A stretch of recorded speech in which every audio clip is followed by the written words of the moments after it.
Next Level, Self-Improvement and Motivation to Success. Alexander Toes. Chapter 1. Definition of a happy and successful life. We all have formed our own definitions of happiness right from childhood.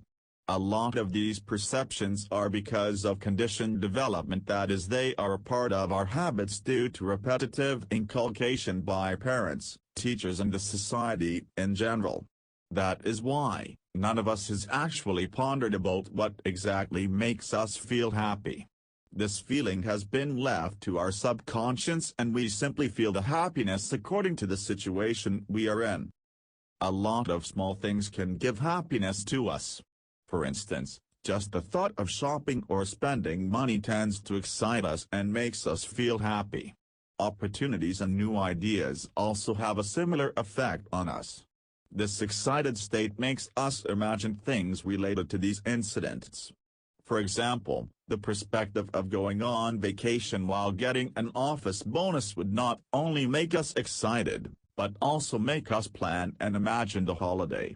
In fact, we would feel the bliss without actually being on the vacation itself. However, when being on the actual vacation, the excitement tends to settle down as one begins to feel contented. Same is the case with objects. We are quite crazy to purchase the latest cell phone, laptop, iPod or the new car. But once we own that stuff, the excitement settles down and the appeal doesn't stay the same. The cycle of excitement begins again when another new product is launched. Let's pause for a second here and seriously think about our domain of happiness. Is it pertain to acquiring latest objects only? Does it end at wishes being fulfilled? Is our domain of happiness limited to spending good time with family or friends only? We are so involved in this cycle of wishes that we actually forget to see what real happiness is and how it can be achieved. The domain or definition of happiness varies for every individual as they have their own individual needs. For some people, achieving a good career path provides happiness. For some, it is their fulfillment of goals and objectives, whereas bringing happiness on the face of the deprived can give some people happiness. However, everybody doesn't have it easy in this world. Our income, education, family, environment, society and friends all affect our domain of happiness. We might not always have the desired income needed to fulfill the wishes, or maybe the career isn't going as smooth as we had planned. So what does it do to us? Does it burst our balloon of hope and excitement, or does it renew our hopes, makes us clear our visions and set ahead for the future with new motivation? How do you react when things don't turn out as you had planned? Most importantly, is your reaction appropriate, or do you need to change your attitude and perception? This book is all about you and how you can change dimensions in order to look ahead to a better future. The upcoming chapters are a complete guide so that you can set yourself in a new direction. After all, success is all about having the right paradigm shift. Chapter 2. Self-Improvement through Motivation. In order to be happy and satisfied, one needs to be motivated. Motivation basically gives us the hope to look ahead and dream higher. It is the force that propels us to go ahead. But why do we need to change? People change for various reasons. Some change because they don't want to face the pain in their lives. Some change because they are sick of their failures. For instance, poor grades can make us realize the importance of hard work while studying and can motivate us to change. Similarly, debts can make us look for other jobs or to do more than one job. This world is full of negativity, and regardless of whatever people say, we need to face this negativity and try to get over it. But it is you who has to decide. Who is in charge of your life, you or your surroundings? Once you decide that you are in charge of whatever happens to you, you will put your foot down and get over whatever negativity surrounds you.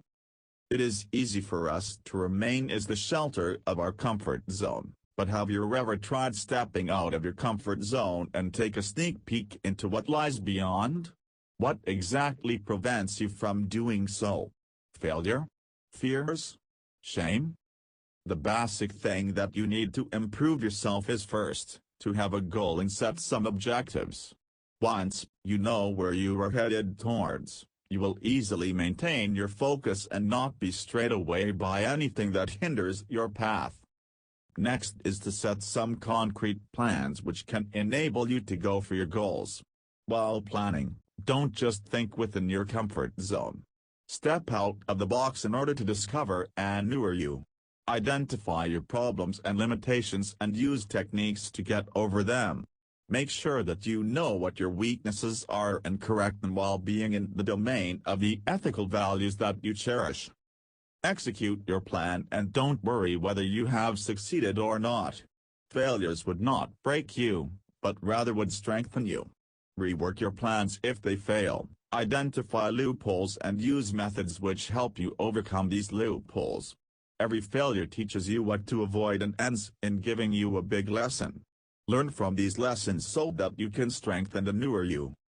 Try to avoid negative thoughts and people. Such thoughts and words tend to self-limit your potential and make you go weak. If you believe in your plans, you focus on your direction and make changes only if you wish to, regardless of what others say. This approach would make you jump over the limitations that block your way. Lastly, you need to enjoy life and take things as they come. When you're happy and content, your mind would work faster and success will come your way. So hold on hard to your dreams, take control of your life and set ahead to enjoy the journey with the newer you. Chapter 3. Goal setting is an important aspect for anyone who wants to be successful. Goal setting is an important aspect for anyone to be successful. Goal setting enables you to achieve your tasks in an organized fashion and within the limited time frame. Therefore, it is important that goals are set very carefully. Proper planning is needed for goal setting, otherwise one can lose their focus and get sidetracked. When you have set your goals, you would not only feel confident about the work you are doing, but you would also prioritize what needs are to be fulfilled first. These raise your motivation and self-esteem and you have a positive outlook towards the work that you are doing. While setting goals or even planning for them, you have to make sure that your goals are SMART. That means, they should be specific, that is to the point. Measurable, that is you can judge how much of the goal is accomplished. Attainable, that is they should be within your potential of achievement. Realistic, that is they should be practically achievable and not something which is vague. Timely, that is there should be a time frame in which these goals should be achieved. So, having a SMART approach while setting goals would make you identify the loopholes, gauge yourself and help you achieve your goals easily. These goals would help you climb the ladder of success in slow but concrete steps. When you have a large goal to achieve, make sure that you divide it into smaller goals which seem easy to achieve. For instance, if you have to submit an important report within a deadline, set smaller goals which would help you achieve your larger goals.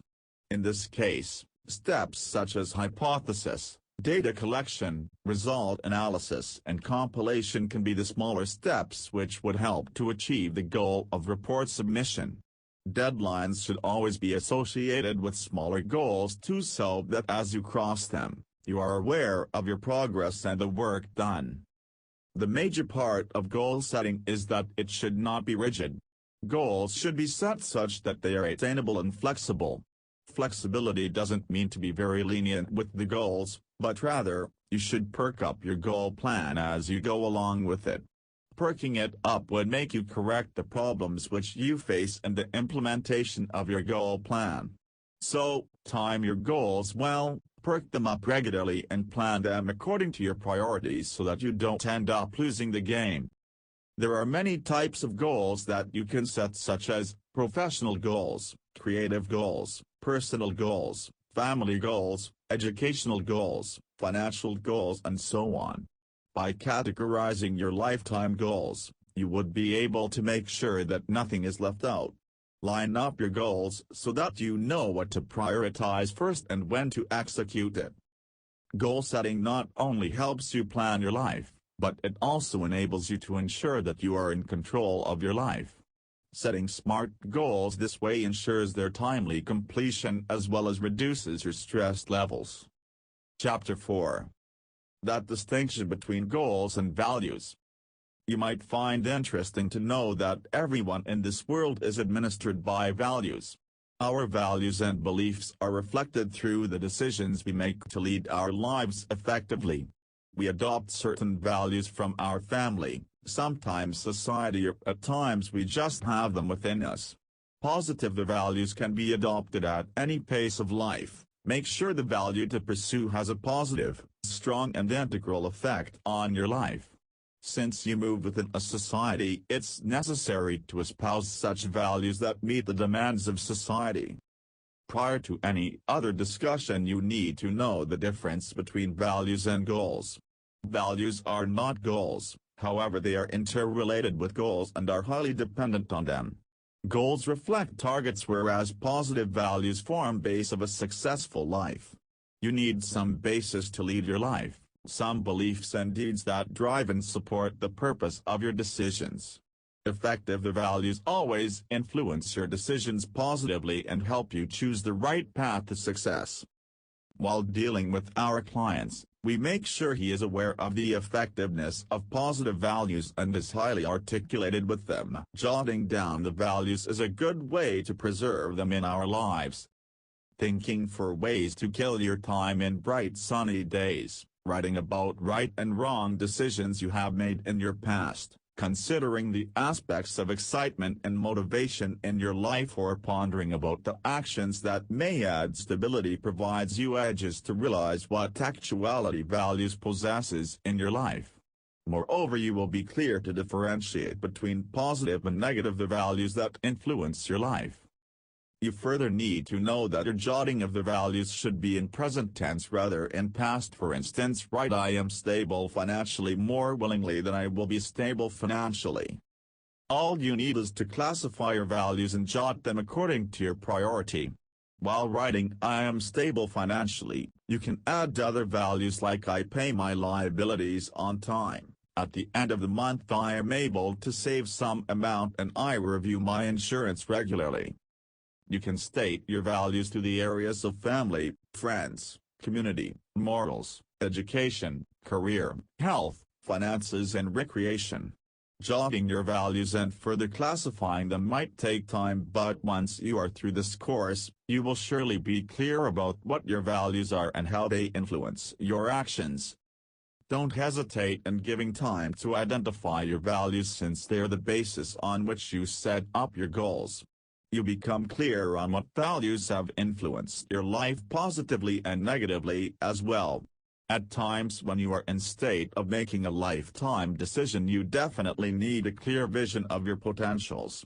You already have your values there in your mind, but writing them down on a piece of paper will surely help you classify them and set your priorities accordingly. Chapter 4.